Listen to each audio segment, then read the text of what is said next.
नमो विष्णुपदाय कृष्णपृष्ठाय भूतले श्रीमते जयपताका स्वामिनिधि नाम्ने नमो आचार्य पदाय कृपपताय गौरगदामदाय नगरग्रामतारिणे नमो विष्णुपदाय कृष्णपृष्ठाय भूतले श्रीमते भक्तिवेदांत स्वामिनिधि नाम्ने नमस्ते सारस्वते देवी गौरवाणी प्रचारिणे निर्विशेष शून्यवादी पाश्चात्य देशतारिणे जय श्री कृष्ण चैतन्य प्रभु नित्यानंद श्री अद्वैत गदाधर शिवासादि गौर भक्त वृंदा हरे कृष्ण कृष्ण कृष्ण हरे हरे हरे राम राम हरे हरे नारायणं नमस्कृत्यं नरं चैव नरोत्तमं देवीं सरस्वतीं व्यासं ततो जयमुद्रियेत् नष्टप्रायेषु अभद्रेषु नित्यं भागवत सेवया भगवति उत्तमश्लोके भक्तिर्भवति नैष्ठिकी मुखं करोति वाचालं पङ्गुं लङ्काय देग्रं यत्कृपातमहं वन्दे श्रीगुरुं दिनतारिणं परमानन्दं माधवं श्रीचैतन्य ईश्वरम् ओम नमो भगवते वासुदेवाय ओम नमो भगवते वासुदेवाय ओम नमो भगवते वासुदेवाय इस डिवाइन ग्रेस भक्ति वेदांत स्वामी श्रील प्रभुपाद की जय हरे कृष्ण माता जी भागवत प्रार्थனை பண்ண முடியுமா பண்றேங்க மாதாஜி. ஹரே கிருஷ்ணங்க மாதாஜி. हरे कृष्ण தேங்க்யூ. सर्वशास्त्राप्ति पीयूषा सर्ववेदैक सत्फला सर्वसिद्धान्त रत्नाय सर्वलोकैक त्रिकृदा सर्वभागवत प्राण श्रीमद् भागवत प्रभो कलिद्वन्द्वोदादित्य श्रीकृष्ण परिवर्तित परमानंद पाडाय प्रेम वर्षाक्षराय दे सर्वदा सर्वसेव्याय श्रीकृष्णाय नमोस्तुमे मत्येकबन्तो मत्सङ्किन् मत्कुरो मन्महादन मत् निस्तारक मत्भाग्य मदानन्द नमोस्तुदे असाधु साधु तदतायिन् अधिनोच ताकर खाना मुञ्च कासिन् मां प्रेम्ना ஹிருத்கண்டயோஸ்புரா. மொழிபெயர்ப்பு. ஓ எல்லா வேத இலக்கியங்களில் இருந்தும் கடைந்தெடுக்கப்பட்ட அமிர்தமே, வேதங்களின் மிக முக்கியமான ஆன்மீக பழமே மற்றும் எல்லா தத்துவங்களின் முடிவுகளான ஆபரணங்களை கொண்டவரே, உலக மக்களுக்கு ஆன்மீக பார்வையை கொடுப்பவர் மற்றும் வைஷ்ணவர்களின் உயிர் மூச்சாக விளங்குபவரே, பகவானே, நீர் கலியுகத்தின் இருளை போக்குவதற்காக உதித்த சூரியன். உண்மையில் நீர் எங்களிடம் திரும்பி வந்த கிருஷ்ணர். ஓ ஸ்ரீமத் பாகவதமே, உங்களுக்கு என் பணிவான வணக்கங்கள். உங்களை படிப்பவர்கள் உன்னத ஆனந்தத்தை அடைவார்கள், ஏனெனில் உங்கள் எழுத்துக்கள் அவர்களுக்கு தூய பக்தி தொண்டை பொழிகின்றது. நீங்கள் பகவான் கிருஷ்ணரின் அவதாரமாக இருப்பதால் எப்போதும் அனைவரும் உங்களுக்கு தொண்டு புரிய வேண்டும். ஓ ஸ்ரீமத் பாகவதமே, ஓ என்னுடைய ஒரே நண்பரே, உடன் இருப்பவரே, என்னுடைய ஆசிரியரே, என்னுடைய மிகப்பெரிய சொத்துமாகவும் என்னை விடுவிப்பவராகவும் இருப்பவரே, என்னுடைய மிக நல்ல பாக்கியம் மற்றும் ஆனந்தமாக இருப்பவரே, என்னுடைய மரியாதை கலந்த வணக்கங்களையும் ஏற்றுக்கொள்ளுங்கள். ஓ ஸ்ரீமத் பாகவதமே, புனிதமற்றவருக்கும் புனிதத்தை வழங்குபவரே, மிகவும் வீழ்ச்சியடைந்தவர்களை உயர்த்துபவரே, என்னை எப்போதும் கைவிட வேண்டாம். கிருஷ்ணருக்கான தூய பக்தி தொண்டருடன் எப்போதும் என் இதயத்திலும் தொண்டையிலும் தோன்றுவீராக. ஹரிவோம் தத் சத். ஹரே கிருஷ்ணங் மாதாஜி. தேங்க்யூ மாதாஜி. ஹரே கிருஷ்ணா. தேங்க்யூ மாதாஜி. இன்னைக்கு பாகவதம் 4வது ஸ்கந்தம் அத்தியாயம் 12 ஸ்லோகம் 49-50. पौर्णमाश्यां श्रीनिवाल्यं द्वादश्यां श्रवणे अथवा दीनशयेऽभियब्धिबाधे संक्रमे अर्तिने अभिवा श्रावयेत् श्रद्धानां तीर्थपादश्रयः नेचं तत्रात्मनात्मानं सन्तुष्ट इति सिद्ध्यति. हरे कृष्ण. ஹரே கிருஷ்ணங் மாதாஜி. படிக்கிறேங்க மாதாஜி. மொழிபெயர்ப்பு. பகவானின் திருவடி தாமரைகளின் பால் ஈடுபாடு கொண்ட ஒருவன் துருவ மன்னரின் வரலாற்றை எவ்வித ஊதியமும் பெறாது பாராயணம் செய்தல் வேண்டும். இப்பாராயணமானது குறிப்பாக பௌர்ணமி, அமாவாசை, துவாதசி, திருவோண நட்சத்திரம், ஒரு குறிப்பிட்ட திதியின் இறுதியில் அல்லது வியதிபாத நாளில், மாத இறுதியில் அல்லது ஞாயிற்றுக்கிழமைகளில் செய்ய வேண்டும் என்று பரிந்துரைக்கப்பட்டிருக்கிறது. நல்லொழுக்கம் வாய்ந்த கூட்டத்தினர் முன்புதான் இப்பாராயணம் உண்மையில் செய்தல் வேண்டும். தொழில்முறை நோக்கமின்றி பாராயணமானது இம்முறையில் செய்யப்பட்டதென்றால் பாராயணம் செய்பவரும் குழுமியுள்ள மக்களும் நிறைவான மகிழ்ச்சி எய்துவர். பொருளுரை. தொழில்முறை பாராயணம் செய்வோர் தங்கள் வயிற்றில் எரியும் நெருப்பை அணைப்பதற்காக கூலி கேட்பர். அதனால் அவர்கள் ஆன்மீக வளர்ச்சியோ அல்லது நிறைவெய்தவோ முடியாது. ஆகையினால் பிழைக்கும் தொழிலாக ஸ்ரீமத் பாகவதத்தினை பாராயணம் செய்வது தடை செய்யப்பட்டிருக்கிறது. முழுமுதற் கடவுளின் திருவடி தாமரைகளை சரணடைந்து தன்னுடைய பாதுகாப்பிற்கும் ஏன் தன் குடும்பத்தினர் பிழைப்புக்கும் கூட முற்றிலும் அவரையே சார்ந்திருந்தான் என்றால் அவனே முழுவதும் பகவான் மற்றும் அவரது பக்தர்களின் திருவிளையாடல்களை பற்றி கூறும் ஸ்ரீமத் பாகவதத்தை பாராயணம் செய்வதனால் நிறைவெய்துவான். இம்முறையின் சுருக்கம் கீழ்கண்டவாறு. கூடியிருக்கும் கூட்டத்தினர் பாகவத செய்திகளை நம்பிக்கையுடன் ஏற்றுக்கொள்பவர்களாய் இருத்தல் வேண்டும். பாராயணம் செய்பவன் முற்றிலும் முழுமுதற் கடவுளை மட்டுமே சார்ந்திருத்தல் வேண்டும். பாகவத பாராயணம் என்பது வணிகமாக இருத்தல் கூடாது. இவ்வாறு சரியான முறையில் செய்யப்பட்டதென்றால் பாராயணம் செய்பவர் மட்டும் முழு திருப்தியடைகிறார் என்பதல்ல, பகவானும் பாராயணம் செய்பவர் மீதும் அதை கேட்பதற்கு கூடியிருக்கும் கூட்டத்தினர் மீதும் மிகுந்த திருப்தியடைகிறார். அதனால் இவர்கள் அனைவரும் கேட்கின்ற முறையின் மூலம் உலகக் கட்டிலிருந்து விடுதலை பெறுகின்றனர். ஹரே கிருஷ்ணாங் Mataji. Thank you Mataji. Hare Krishna. Thank you Mataji. So Bhagavata பாராயணம் எப்பொழுது செய்யப்பட வேண்டும் அப்படின்னு போட்டிருக்காங்க. ஆனா இது கர்ம காண்டம். யாரு பலன் கருதுகிறார்களோ அவங்களுக்காக சொல்லப்பட்டிருக்கு. மொத்தமாக பாராயணம் என்பது எப்பொழுது வேண்டாலும் நாம செய்யலாம். ஆனா யார்கிட்ட கேட்கணும் அப்படிங்கிறது புத்தக பாகவதரை பக்தர் பாகவதர் மூலமாக கேட்க வேண்டும்.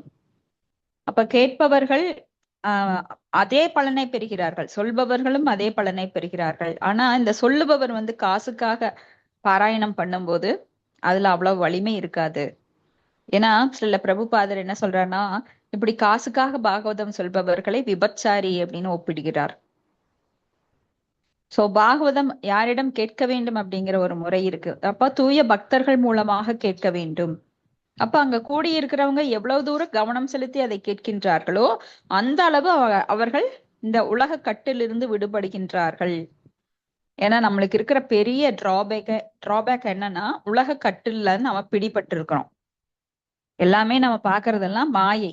ஆனா நம்ம என்ன நினைக்கிறோம்? நிஜம்னு நினைக்கிறோம். இந்த குடும்பம் இருக்கிறது உண்மை, இந்த உறவுகள் எல்லாம் உண்மை, இதுதான் நிலையானது, சொத்துக்கள் இருந்தால்தான் நிலை, எனக்கு சந்தோஷம் இருக்கு. இது எல்லாம் மாயின் தோற்றம். சொத்து இருந்தாலும் யாருக்கு நிம்மதி இருக்காது. ஏன்னா பணக்காரன் தான் அதிக கஷ்டப்பட்டுட்டு இருக்கான். சோ இந்த மாதிரி பல விதமான நம்மளுக்குள்ள அந்த மாயின் தூண்டுதலால நம்ம பல சிக்கல்கள்ல மாட்டி, எப்படி மீன் வலைக்குள்ள மாட்டுதோ அது போல நாமளே நமக்கு பின்னிட்டு இருக்கிறோம். பல சிக்கல்களுக்குள்ள இடையில நாம மாட்டிட்டு இருக்கோம். சோ அந்த கட்டிலிருந்து விடுபடணும் அப்படின்னா பாகவத பாராயணம், ஸ்ரவணம், கீர்த்தனம், ஸ்மரணம், இந்த மூன்று ரொம்ப முக்கியமானது 9 விதமான பக்தி தொண்டுல. அதுல ஸ்ரவணம் அப்படிங்கிறது முதலிலும் முக்கியமானதும். கேட்பதினாலேயே நாம் பகவானிடம் அவருடைய லோகத்திற்கு திரும்பி செல்ல முடியும். இதுக்கு யார் உதாரணம் கேட்பதற்கு? பரீட்சித்து மகாராஜா. கீர்த்தனம் யார் பண்றா? சுகதேவ கோஸ்வாமி. இப்படி ஸ்மரணம் யார் பண்றா? ஹரே கிருஷ்ணா. நினைத்து பாக்குறாங்க யாரு? பிரகலாத் மகாராஜா. பிரகலாத் மகாராஜா யாருமே டக்குன்னு சொல்ல மாட்டேங்கிறீங்க. ஓகே. சோ இந்த முதல் மூன்றும் அதுவும் இந்த கலியுகத்துல ரொம்ப முக்கியமானது. அதுல முக்கியமானது முதல்ல வர்றது அந்த ஸ்ரவணம், கேட்பது. அடுத்த ஸ்லோகம் 51. ஞானம் அஞ்ஞாத தத்வாயே தத்யாத் சத் பதே அமிர்தம் கிருபாவோர்தீன நாதஸ்ய தேவாஸ் தஸ்யானு கிருணதே. படிங்க மாதாஜி. படிங்க மாதாஜி. மொழிபெயர்ப்பு. துருவரின் வரலாறு இரவா நிலை அடைவதற்கு உதவும் மேன்மை மிக்க ஞானமாகும். முழு மெய்ப்பொருளை அறியாதவர்கள் உண்மையின் பாதையினை அடைவர். உன்னதமான அன்பினால் வறிய உயிர்களின் தலைமை பாதுகாவலர்களாக விளங்குபவர்கள் தாமாகவே தேவர்களின் அன்பினையும் ஆசிகளையும் பெறுவர். பொருளுரை. ஞானம் அஞ்ஞாத என்றால் சற்றேறத்தாழ இவ்வுலக முற்றிலுமே அறியாத அறிவு என்று பொருளாகும். முழு மெய்ப்பொருள் என்றால் என்னவென்று உண்மையில் எவரும் அறிந்திலர். லோகாயவாதிகள் தங்கள் கல்வி வளர்ச்சியிலும் தத்துவார்த்த யூகங்களிலும் விஞ்ஞான அறிவிலும் முன்னேறி இருக்கிறோம் என்று பெருமை கொள்கின்றனர். ஆனால் முழு மெய்ப்பொருள் என்றால் என்னவென்று உண்மையில் எவருக்கும் தெரியாது. அதனால்தான் மாமுனிவர் மைத்ரேயர் முழு மெய்ப்பொருள் தத்துவ என்றால் என்னவென்று மக்களுக்கு ஞான ஒளி கொடுப்பதற்காக பக்தர்கள் ஸ்ரீமத் பாகவதத்தின் நீதிகளை உலகம் முழுவதும் உபதேசிக்க வேண்டுமென்று பரிந்துரைக்கின்றனர். ஸ்ரீல வியாச தேவர் விஞ்ஞான அறிவுடைய இம்மகா இலக்கியத்தை தொகுத்ததின் காரணம் மக்கள் முழு மெய்ப்பொருளை பற்றி முற்றிலும் அறியாதிருக்கின்றனர் என்பதே ஆகும். ஸ்ரீமத் பாகவதத்தின் முதல் காண்டத்தில் கற்றறிந்த முனிவரான வியாச தேவர் இம்மகா பாகவத புராணத்தை தொகுத்தது அனைத்து மக்களின் அறியாமையை நீக்குவதற்காகவே ஆகும். மக்கள் முழு மெய்ப்பொருளை அறியாதிருந்த நிலையில் அவ்வறியாமையை நீக்க நாரத முனிவரின் அறிவுரைகளின்படி வியாசதேவர் ஸ்ரீமத் பாகவதத்தினை தொகுத்தார். பொதுவாக மக்கள் உண்மை என்னவென்று அறிவதில் ஆர்வமுடையோராக இருந்தாலும் அவர்கள் யூகங்களினால் ஈர்க்கப்பட்டு கூடிய மட்டும் அருவ பிரம்ம கருத்தினாலேயே அடைகின்றனர். ஆனால் விரல் விட்டு எண்ணக்கூடிய ஒரு சிலரே முழுமுதற் கடவுளை பற்றி உண்மையில் அறிகின்றனர். ஸ்ரீமத் பாகவதம் பாராயணமானது முழுமுதற் கடவுளான முழு மெய்ப்பொருளை பற்றி மக்கள் அறிந்து கொள்ள வேண்டும் என்பதற்கானதாகும். அருவ பிரம்மத்திற்கும் உள்ளிருக்கும் பரமாத்மாவிற்கும் பரம புருஷருக்கும் அடிப்படையில் எவ்வித வேறுபாடு இல்லாதிருந்தும் பரமபுருஷ பகவானுடன் தொடர்பு கொள்ளும் நிலையினை ஒருவன் பெறாது உண்மையான இரவாமை என்பதை அடைய முடியாது. இறைவனுடன் தொடர்பு கொள்ளச் செய்யும் பக்தி தொண்டே உண்மையான இரவாமை ஆகும். பந்தப்பட்ட ஆத்மாக்கள் மீது உண்மையான கருணை கொண்ட தூய பக்தர்கள் பொதுமக்களிடம் மிகுந்த அன்புடையோர் ஆவர். அவர்கள் இப்பாகவத அறிவை உலகமெங்கும் விநியோகிக்கின்றனர். அன்பு நெஞ்சமுடைய பக்தன் தீனநாதன் அறியாத ஏழை எளிய பாதுகாவலன் ஆவான். பகவான் கிருஷ்ணரும் கூட மக்களின் பாதுகாவலன் ஆவார். பகவான் கிருஷ்ணரும் கூட தீனநாதன் அல்லது தீன பந்து எனப்படுவார். அதாவது பரிதாபத்துக்குரிய உயிர்களின் உண்மையான நண்பன் அல்லது தலைவன் என்பதாகும். இதுபோல அவரது உண்மையான தூய பக்தர்களும் அவரை போன்ற தீனநாதர்களாகும் நிலையை பெறுகின்றனர். இத்தீனநாதர்கள் அல்லது பகவான் கிருஷ்ணரின் பக்தர் பக்தி தொண்டின் பாதையை உபதேசிப்பதால் அவர்கள் தேவர்களின் கருணைக்கு ஆட்பட்டுகின்றனர்.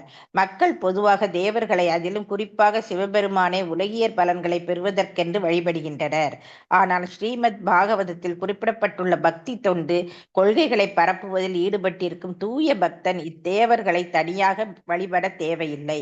இத்தேவர்கள் தாமாகவே அவன் மீது மகிழ்ச்சியுற்று அவர்களால் இயலக்கூடிய அனைத்து ஆசிகளையும் அவனுக்கு அருள்வர். மரத்தின் அடிவேருக்கு நீர் பாய்ச்சினால் அது இலைகளையும் கிளைகளையும் சென்று அடைவதைப் போல பகவானுக்கு தூய பக்தி தொண்டு ஆற்றினால் பகவானின் இலைகளாகவும் கிளைகளாகவும் அரும்புகளாகவும் இருக்கின்ற தேவர்கள் தாமே அப்பக்தனின் மீது மகிழ்ச்சி கொண்டு அவனுக்கு அனைத்து நல்வரங்களையும் வழங்குவர். தேங்க்யூ மாதாஜி. ஹரே கிருஷ்ணா. ஹரே கிருஷ்ணா. ஹரி போல். சோ பாகவதம் எப்படி பாராயணம் பண்ணணும் அப்படின்னா, தூய பக்தர்கள் மூலமாக கேட்டு அதை பாராயணம் பண்ணணும். அப்ப காசுக்காக செய்யறது அதனால பலன் கிடையாது. அப்ப அந்த கேட்கறவங்களுக்கும் பலன் கிடைக்காது. ஏன்னா சொல்பவர் முக்குணங்களுக்கு அப்பாற்பட்டு அந்த நிலையில சொல்லணும். அவர் காசுக்காக ரஜோ குணத்திலேயோ தமோ குணத்திலேயோ சொல்லும் போது அது இந்த இடது காதுல வாங்கி வலது காதுல வெளியில போயிரும், இல்ல வலது காதுல வாங்கி இடது காதுல போயிரும். அது ஹிருதயத்துக்குள்ள போகாது.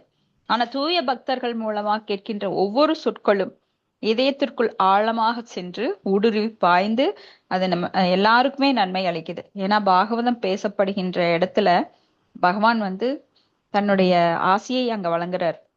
பகவான் கிட்டவே நின்று அதை கேட்கிறார். ஏன்னா பாகவதம் என்பது பகவானை பற்றி மட்டுமல்ல, பக்தர்களை பற்றியது. அப்போ ஒரு பக்தனால் எழுதப்பட்ட காவியம் பாகவதம். நிகம கல்பத்தரோர் கலிதம் பலம் சுகமுகா அமிர்த திரவ சம்யுதம் பிபத பாகவதம் ரசம் ஆலயம் முகோர் அகோர் ரசிகா புவு பாவுகாக அப்படின்னு. அதாவது கிளி கொத்தின பழம் போல. ஏன்னா பழங்கள்ல கிளி கொத்தின பழம் ரொம்ப சுவையா இருக்கும். அது போல இது முன்னரே பல யுகங்களாக பேசப்பட்டு வந்தாலும் இப்பொழுது சுகதேவ கோஸ்வாமியின் வாய்களால் வரும்போது அது மிகவும் இனிமையாக இருக்கின்றது. ஏன்னா இது பூரணமானது. இந்த இலக்கியத்தை தவிர வேறு எந்த இலக்கியமும் பூர்ணத்துவம் பெறவில்லை. அதனாலதான் ஸ்ரீல பிரபுபாதர் நம்மளுக்கு பாகவதம் ஒரு கண்ணாகவும் பகவத்கீதை ஒரு கண்ணாகவும் சொல்றார். இப்ப இந்த பாகவத புராணத்தை பரப்புவதில் பக்தர்கள் பெருமளவில் ஈடுபட்டிருக்கின்றனர். ஏன்னா அவங்களுக்கு சுயநலம் கிடையாது. ஒரு பக்தனுடைய மனோபாவம் எப்படி இருக்கும் அப்படின்னா, அவன் இந்த பகவானை பற்றிய செய்திகளை பரப்புவதில் மிகவும் பெருமை அடைகின்றான். அதனால பகவானும் அவனை பார்த்து ரொம்ப பெருமை அடைகிறாரு, தனது ஆசிகளை கொட்டி கொடுக்கிறார். அது மட்டுமல்ல, இன்னொன்னு பாருங்க, முழுமுதற் கடவுளான பகவானை இந்த பாகவதம் போற்றுகின்றது. அதை பற்றி பேசும்போது பகவான் மகிழ்ச்சியுறுகிறார். இப்போ மற்ற தேவர்கள் அங்கங்கள், பகவானுடைய அங்கங்களான மற்ற தேவர்கள் பகவான் மகிழ்ச்சியுறும் போது தாங்களும் தானாகவே மகிழ்ச்சியுறுகிறார்கள். சரிங்களா? அப்போ நீங்க ஒரு சாப்பாடுன்னு கேட்டா என்ன தருவாங்க உங்களுக்கு? ஒரு ஹோட்டல் போறீங்க, சாப்பாடு வேணும்னு கேட்டா உங்களுக்கு ஆட்டோமேட்டிக்கா அதுல பாயசம், அப்பளம், சாம்பார், ரசம், பொரியல் எல்லாமே வந்துடும். நீங்க தனித்தனியா கேட்க வேண்டிய அவசியம் இல்லை. அது போல ஒரு பக்தன் பக்தி செய்யும் போது அவனுக்கு என்ன தேவைகளோ அனைத்தும் தேவர்களால் நிறைவேற்றப்படுகின்றது. ஏன்னா அவன் பக்தன் எப்பொழுதுமே பகவானுடைய பாதுகாப்பு அரவணைப்பின் கீழ் இருக்கின்றான். அதனால அவங்களுக்கு அந்த வெளிப்புற சக்தியோட கண்ட்ரோல் அவங்க கிடையாது. எப்படி பக்தியில முன்னேறி வருகிறார்களோ அந்த அளவுக்கு பகவான் அவங்கள உள்ள இழுத்துக்கிறார். சோ அந்த எல்லை கோட்டை தாண்டிட்டீங்கன்னா பகவானோட கண்ட்ரோல்ல வந்துட்டா அப்புறம் தேவர்கள் வந்து உங்களை பத்தி கண்டுக்கவே மாட்டாங்க. அதாவது கண்ட்ரோல் எடுக்க மாட்டாங்க. உங்களுக்குரிய அந்த பாவ கணக்கெல்லாம் சுத்தமா டெலீட் பண்ணிடுவாங்க. ஆனாலும் பக்தர்களுக்கு சில சமயம் துன்பம் வருது. எதனாலன்னா பக்தர்கள் இன்னும் முழுமை அடையவில்லை, பரிபூரணமாகவில்லை. அப்ப பகவானே அவங்களுக்கு தண்டனை தர்றாரு. ஒரு அம்மா அடிக்கிறது எப்படி இருக்கும், ஒரு பக்கத்து வீட்டுக்காரர் வந்து அடிக்கிறது எப்படி இருக்கும்? சோ தண்டனை அப்படின்னா அம்மா வந்து லைட்டா அடிப்பாங்க. நம்ம தப்பு செஞ்சா என்ன பண்ணுவாங்க, கரெக்ட் பண்றதுக்காக, நம்ம தவறுகளை திருத்தறதுக்காக லைட்டா அடிப்பாங்க. அப்ப நாம வந்து கொஞ்சம் பயப்படுவோம், ஓ இது தப்பு செய்யக்கூடாது அப்படின்னு. ஆனா பக்கத்து வீட்டுக்காரன் வந்து அடிச்சா என்ன ஆகும், அம்மாக்கு கோபம் வரும், நாமளும் திரும்ப திரும்ப அந்த அந்த வஞ்சகம் நம்ம கிட்ட அந்த எதிர்மறையான சிந்தனைகள் இருக்கும். ஆனா அம்மா அடிச்சா நம்ம மறந்துடுவோம், அம்மா நல்லதுக்கு தான் செய்யறான். அப்போதைக்கு நம்மளுக்கு கொஞ்சம் கோபமா இருக்கும். ஆனா கொஞ்ச நேரம் கழிச்சு அம்மா நல்லதுக்கு தான் பண்ணிருக்கிறேன், நான் செஞ்சதுதான் தப்பு அப்படிங்கறத உணருவோம். அது போல பகவானோட கண்ட்ரோல் இருக்கிறவங்களுக்கு கூட சில சமயம் துன்பம் வரலாம். அது பகவான் மூலமாக, அந்தரங்க சக்தி மூலமாக. ஆனா வெளிப்புற சக்தி மூலமாக நாம் அடி வாங்குறது வந்து கேவலமான ஒண்ணு. ஏன்னா வரவன் ரோட்ல வரவன் எல்லாம் அடிக்கிறான்னா உங்களுக்கு எப்படி இருக்கும்? சம்பந்தமே இல்லை, நீ எதுக்கு என்ன அடிக்கிற, நான் பகவானுடைய அங்கம். அப்ப பகவானோட கண்ட்ரோல் இருக்கிறது தான் எனக்கு நல்லது. சோ துன்பமே பட்டாலும் நம்ம என்ன பண்ணணும், பக்தி பகவான் முழுமுதற் கடவுளுக்கே செய்யணும். தேவர்களை வந்து அவமதிக்க வேண்டிய அவசியம் இல்லை. ஏன்னா வேருக்கு நீர் போகும்போது என்ன ஆகுது, மரத்தின் மற்ற பாகங்கள் தானாக திருப்தி அடைகிறது. வயிற்றுக்கு உணவிடும் போது மற்ற பாகங்கள் தானாக திருப்தி அடைகிறது. அது போல முழுமுதற் கடவுளுக்கு பக்தி தொண்டாற்றும் போது மற்ற தேவர்கள் தானாக திருப்தி அடைந்து நம்மளுக்கு எல்லா ஆசிகளையும் அவர்கள் வழங்குகின்றார்கள். அடுத்தது, இதம் மாயேதே அபிதம் குரு துவக த்ருவஸ்ய விக்யாத விஷுத்த கர்மணः சித்வார்பக கிரீடனகாணி மாதுர் கிரகம் ச விஷ்ணும் சரணம் யோ ஜகாம. ஹரே கிருஷ்ணா. மத்தாஜி படிக்கிறேன். மத்தாஜி பாடுங்க மதேஷ். மொழி படிங்க மல்லிகா மத்தாஜி. சந்திரமா படிங்க. பாப்பா எல்லாரும் படிச்சிடு மகாஜி. இந்த பாப்பா ஓகே ஓகே படிங்க. பதம் 51. ஞானம் அஞ்ஞாத தத்வாய ஏ சத்யா. மத்தாஜி 52. 52வது வச்சனம். இதம் இதம் மயா தேபிதம் குருதிவக திருவஷ்ய விக்யாத விஷூத்த கர்மணக ஹித் வார்பக கிருஷ்ணகாணி மாதோர் கிருகம் ஷா விஷ்ணும் சரணம் ஏ ஜகாம. மொழிபெயர்ப்பு பொருளுடைய தெய்வ திரு ஆசா பக்தி வேதாந்த சுவாமி சில பிரபாரைக்கு ஜெய். துருவ மன்னனின் உன்னத மிக்க செயல்கள் எல்லாம் மிகவும் தூய்மையானவை என்று இவ்வுலகம் முழுவதும் நன்கறியும். தனது குழந்தை பருவத்திலேயே அவர் விளையாட்டு பொம்மைகளை தவிர்த்து தன் அன்னையின் பாதுகாப்பை உதறி தள்ளி முழுமுதற் கடவுளான விஷ்ணுவை மிக தீவிரமாக சரணடைந்தார். ஆகையினால் அன்பார்ந்த விதுரனே, உனக்கு அனைத்தையும் மிகவும் விளக்கமாக கூறிவிட்டபடியால் இச்சரிதத்தை நான் இத்துடன் முடித்துக் கொள்கின்றேன். பொருளுரை. சாணக்கிய பண்டிதர் அனைவருக்கும் உயிர் வாழ்க்கையானது நிச்சயமாக மிகவும் குறுகிய காலமே ஆகும். ஆயினும் ஒருவன் சரியான முறையில் நடந்து கொண்டால் அவனது புகழ் காலாகாலத்திற்கும் நிலைத்திருக்கும் என்று கூறுகிறார். முழுமுதற் கடவுளான கிருஷ்ணரின் புகழ் எல்லையற்றதாகும். அதனால் அவர் பக்தரின் புகழும் எல்லையற்றதாக விளங்குகிறது. ஆகையினால் துருவ மன்னரின் செயல்களை விளக்கும் பொழுது 2 குறிப்பிட்ட வார்த்தைகள் பயன்படுத்தப்பட்டிருக்கின்றன. விக்கியதா புகழ்மிக்க என்றும் விசுத்த உன்னதமான என்றும் பொருள் தரும் வார்த்தைகளாகும். துருவ மன்னர் குழந்தை பருவத்திலேயே தன் இல்லத்தை துறந்து வனத்தில் முழுமுதற் கடவுளை சரணடைந்ததானது இவ்வுலகில் தனி சிறப்பு வாய்ந்த எடுத்துக்காட்டாகும். இவ்வாறு ஸ்ரீமத் பாகவதத்தின் 4ஆம் காண்டம் 12ஆம் அத்தியாயமான துருவ மகாராஜா முழுமுதற் கடவுளை அடைதல் என்னும் பகுதிக்கு பக்தி வேதாந்தரின் பொருளுரை இத்துடன் நிறைவடைகிறது. ஹரே கிருஷ்ணா. தேங்க்யூ மாதாஜி.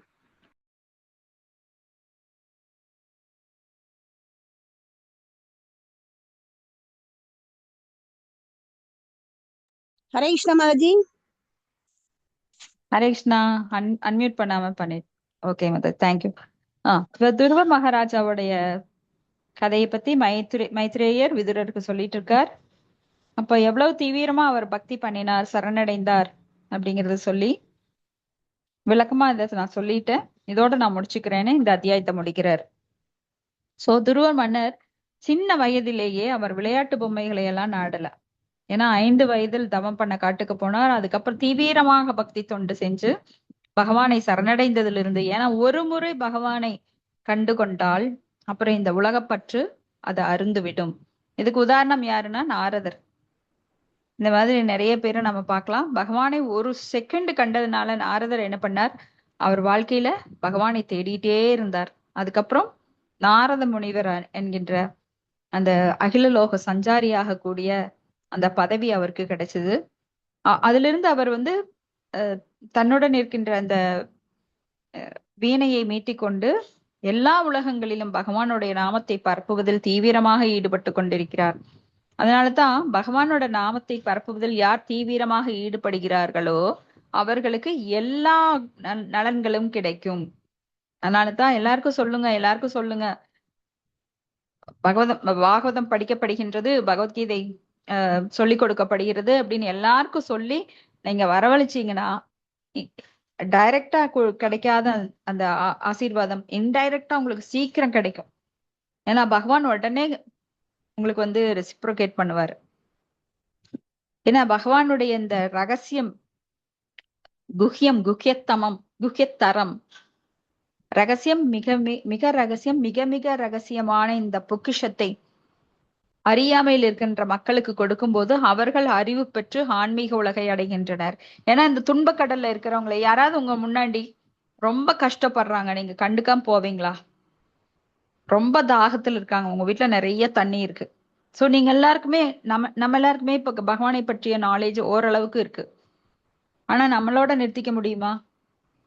நான் பெற்ற இன்பம் இந்த வையகம் பெறவேன்னு நாம 4 பேரு 40 பேருக்கு சொல்றோம், 40 பேரு 400 பேருக்கு சொல்றாங்க. இப்படி பெருகிக்கொண்டே வர வேண்டும். அப்பதான் ஸ்ரீல சைத்தன்ய மகாபிரபுவோட இந்த இயக்கம், ஸ்ரீல பிரபுபாதர் ஆரம்பித்த இந்த கிருஷ்ண பக்தி இயக்கம் பெரும் முன்னேற்றம் அடையும். இதுக்கெல்லாம் நாம ஒரு அணில் மாதிரி, நாம ஒண்ணும் பெரிய சேவை ஸ்ரீல பிரபுபாதர் மாதிரி எல்லாம் செய்ய முடியாது. நம்மளுக்கு அப்படியெல்லாம் சக்தி கிடையாது. நம்ம சாதாரண உயிர்வாளிகள். ஸ்ரீல பிரபுபாதர் எல்லாம் சக்தி அளிக்கப்பட்ட அவதாரம் போல. சோ அவர்னால உலகம் ஃபுல்லா கோயில்கள் கட்டி இந்த இயக்கத்தை தோற்றுவிக்க முடிஞ்சது. ஆனா நாம அணில் போல, அணில் சேவை, ராமரோட படையில அணில் சேவை மாதிரி ஒரு சின்ன சேவை செய்யலாம். ஆனா பகவான் என்ன சொல்றார், சின்ன சேவை பெரிய சேவை எல்லாம் எனக்கு கிடையாது, யார் சேவை செய்கிறார்களோ அவர்கள் எல்லாம் எனது பக்தர்கள் அப்படின்னு சொல்றார். சோ நம்ம எல்லாருமே இந்த நியூ இயர் அப்போ ஒரு பெரிய சபதம் எடுத்துக்கணும். இன்னும் ஒவ்வொருத்தரும் 4 பேரை சேர்த்தும் போது அந்த 4 பேர் மறுபடியும் சேர்த்துனா 40 பேர், இப்படி பெருகிக் கொண்டே போகணும் நம்மளோட பக்தர் சங்கம். சரி, பொருளுரையில சாணக்கிய பண்டிதர் அனைவருக்கும் உயிர் வாழ்க்கையானது நிச்சயம் மிக குறுகிய காலம். ஏன்னா நம்மளதெல்லாம் விட்டில் பூச்சி வாழ்க்கை. விட்டில் பூச்சி பாத்தீங்கன்னா மலைக்கு வரும், அப்படியே பட்டுன்னு அடிச்சு உடனே செத்துரும். அது மாதிரிதான் நம்ம வாழ்க்கை. ஆனா நாம நினைச்சிட்டு இருக்கிறோம் இன்னும் பல வருடம் வாழப் போகிறோம், அதனால நிறைய நாம சொத்து சேர்க்கலாம், இன்னும் அனுபவிக்கலாங்கிற ஆசை நம்மளுக்கு இருக்கவே கூடாது. ஏன்னா நம்மளது விட்டில் பூச்சி வாழ்க்கை. இப்ப முழுமுதற் கடவுளான கிருஷ்ணரின் புகழ் எல்லையற்றது, அனந்த.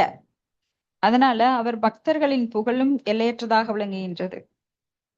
நேத்துதான் நாம பார்த்தோம், பகவான் தனது புகழை விட பக்தர்களின் புகழை பரப்புவதில் அதிகமாக அவர் வந்து ஆர்வம் காட்டுகிறார். அதனாலதான் புகழை வந்து அர்ஜுனனுக்கு கொடுக்கிறார். இந்த மாதிரி நிறைய பேருக்கு யாருக்கெல்லாம் புகழ் வருதோ அதெல்லாம் பகவான் மூலமா தான் வருது. நம்ம கிட்ட என்ன இருக்கோ எல்லாமே பகவான்கிட்ட இருந்துதான் வருது. நல்லதெல்லாம் அவரை பிரதிபலிக்கிறது, மாயெல்லாம் இருளை பிரதிபலிக்கின்றது. இருள்னா என்ன? கெடுதல், கெட்ட செயல்கள், கெட்ட சிந்தனை, அதெல்லாம் யாரு பிரதிபலிக்கிறது? மாயை. ஆனா நல்லதெல்லாம் யாரு பிரதிபலிக்கின்றது? கிருஷ்ணரை. அப்போ நம்மளுக்கு ஏதாவது புகழ் வருது அப்படின்னா அது கண்டிப்பா கிருஷ்ணர் மூலமா. செல்வம் வருது அப்படின்னா கண்டிப்பா கிருஷ்ணர் மூலமா தான். சோ நல்லதெல்லாமே கிருஷ்ணர் மூலமாக வருகிறது. நம் மாயில் நம் சிந்தனையை லயிப்பதால் கெட்டதெல்லாம் நம்மளுக்கு நடக்குது. சோ யாருக்கெல்லாம் நல்லது வேணும்? இங்க இருக்கிறவங்களுக்கு எல்லாருக்குமே வேணும். அப்ப நம்ம என்ன பண்ணணும்? எளிய வழி. இது ஒரு பெரிய மேத்தமேட்டிக்ஸ் அல்ஜீப்ராலாம் கிடையாது. அப்போ எப்பொழுதும் கிருஷ்ண சிந்தனையில் இருக்கும்போது நமக்கு எப்பொழுதும் நல்லதே நடக்கின்றது. நல்லதை விரும்புபவர்கள், இன்பத்தை நாடுபவர்கள் கிருஷ்ணரை நாட வேண்டும். இன்பத்தின் இருப்பிடம் யாரு? பகவான் கிருஷ்ணர். இப்ப துருவ மகாராஜா அப்படித்தான் பண்ணினாரு. இப்போ துருவ மகாராஜா போலவே இளம் வயதில் பக்தியை பெற்ற பிரகலாத் மகாராஜாவும் அதேதான் பண்ணாரு. அவருக்கு எந்த ஒரு சிறுவர்களுடைய விளையாட்டுலயும் ஆர்வம் கிடையாது. சிறுவனாக இருந்து நம்ம எல்லாருமே சிறு வயதுல இருந்துதான் இளமை பருவம், அப்புறம் அதை தாண்டி வந்திருக்கோம். சோ நாமெல்லாம் சின்ன வயசுல எவ்வளவு விளையாட்டு விளையாடிருப்போம். ஓடுவோம், குதிப்போம், தாவுவோம், எல்லா வேலையும் பண்ணியிருக்கோம் இல்லைங்களா? எத்தனை விளையாட்டு விளையாடிருக்கோம். நாம அப்பெல்லாம் நொண்டி, ஒளிந்து ஒளிந்து விளையாடுறது, ஹைட் அண்ட் சீக், இந்த மாதிரி நிறைய விளையாடிருக்கோம். குதிரை மேல, மாடு, எருமை, இப்படி அது மேலெல்லாம் உட்காந்து சவாரி பண்ணியிருக்கோம். ஆனா இந்த மாதிரி எந்த விருப்பமும் பிரகலாத் மகாராஜிட்டு கிடையாது.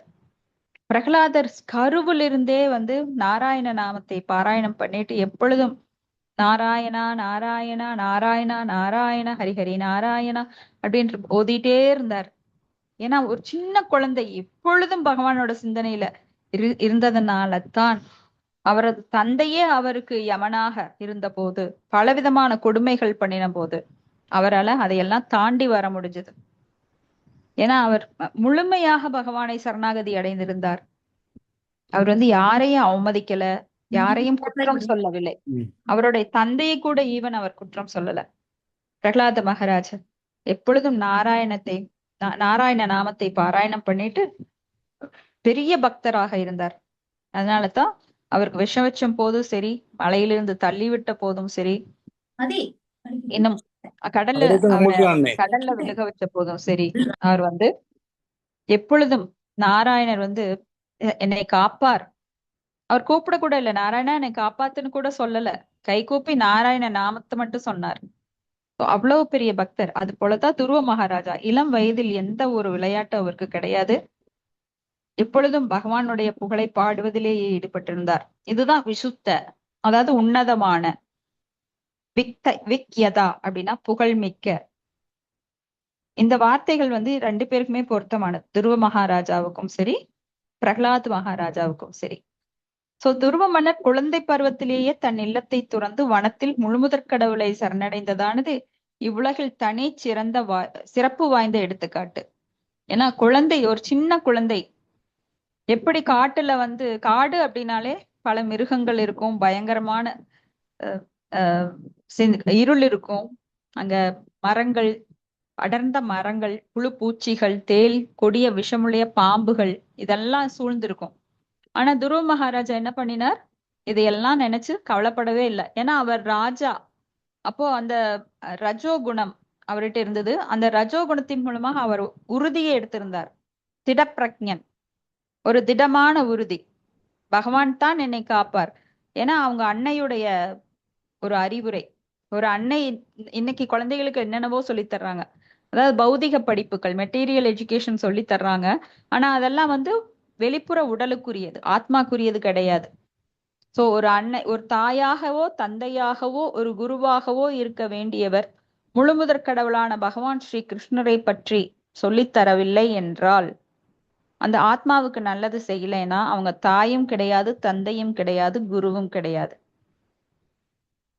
சோ இதோட 4வது காண்டம் 12வது அத்தியாயம் முடியுது.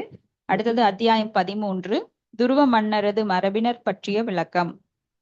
சோ துருவ மகாராஜாவோட பரம்பரை பத்தி இப்ப பார்க்க போறோம். ஸ்லோகம் 1. சூத உவாச்ச நிசம்ய கௌஷாரவினோ பவர்ணிதம் திருவஸ்ய வைகுண்ட பதாசி ரோக்னம் பிரரூட பாவோ பகவதி அதோக்ஷஜே பிரஷ்டும் புனஸ்தம் விதுர பிரச்சக்ரமே. ஹரேஷ்ணா, படிங்க மாதாஜி. ஹரே கிருஷ்ணங் மாதாஜி. மொழிபெயர்ப்பு படிக்கிறேங்க மாதாஜி. மொழிபெயர்ப்பு. சௌனக முனிவரின் தலைமையின் கீழுள்ள அனைத்து முனிவர்களிடமும் சூத கோஸ்வாமி தொடர்ந்து கூறலானார். மைத்ரேய முனிவர் பகவான் விஷ்ணுவின் உரையுரை துருவர் அடைந்தார் என்று கூறியவுடன் விதுரர் பக்தியின் உணர்ச்சி பெருக்கினால் மைத்ரேயரிடம் பின்வருவனவற்றை கேட்கலானார். பொருளுரை. விதுரருக்கும் மைத்ரேயருக்கும் இடையே நடந்த உரையாடலிலிருந்து முழுமுதற் கடவுளைப் பற்றியும் அவர் பக்தர்களைப் பற்றியும் மேலும் மேலும் அறிய வேண்டுமென்ற இன்ப மயக்கத்தில் திளைப்பதினால் சொல்கின்ற பக்தனும் சரி அல்லது கேட்கின்ற பக்தனும் சரி கேள்வி பதில்களால் சலிப்படைவதே இல்லை.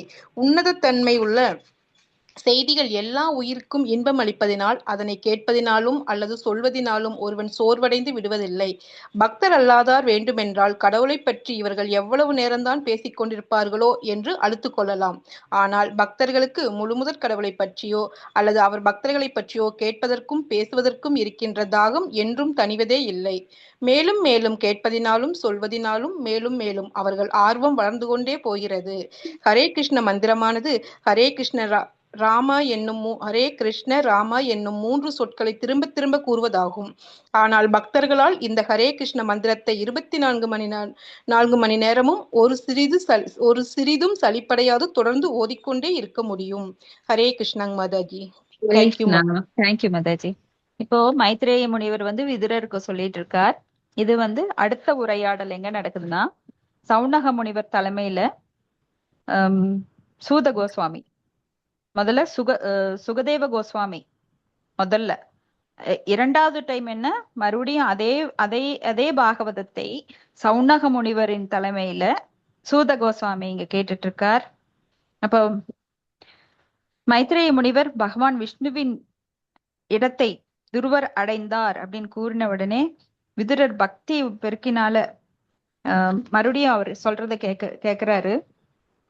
இப்போ மீண்டும் மீண்டும் கேட்க தூண்டுவது எது? ஏன்னா இதுல சுவையை வளர்த்து கொண்டவர்களுக்கு பகவானை பற்றிய விஷயத்துல ருச்சி, அந்த ருச்சி கிடைச்சது அப்படின்னா யாராலையும் கேட்காம இருக்க முடியாது.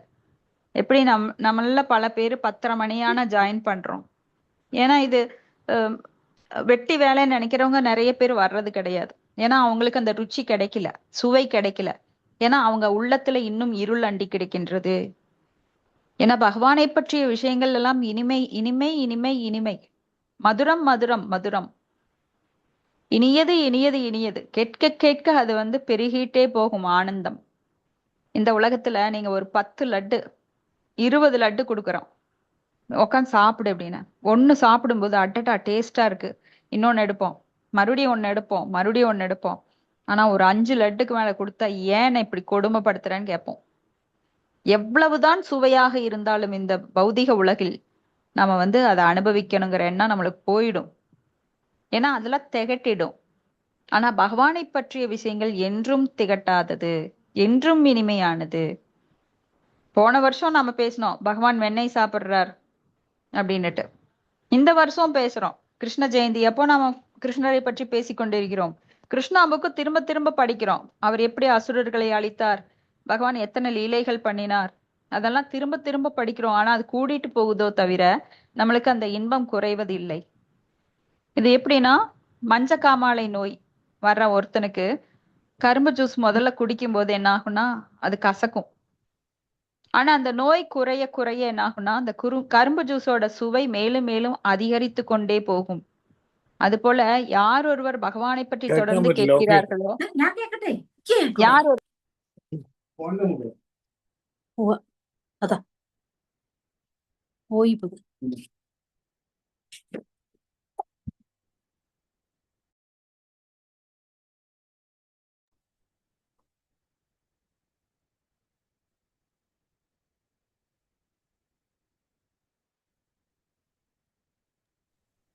மாதாஜி உங்க போன் மியூட் ஆயிடுச்சுங்க மாதாஜி, எதுவும் கேட்கலீங்க. ஹரே கிருஷ்ணா. சாரி மாதாஜி, எனவே நான் மியூட் பண்ணிட்டேன், சத்தம் வருதுன்னு.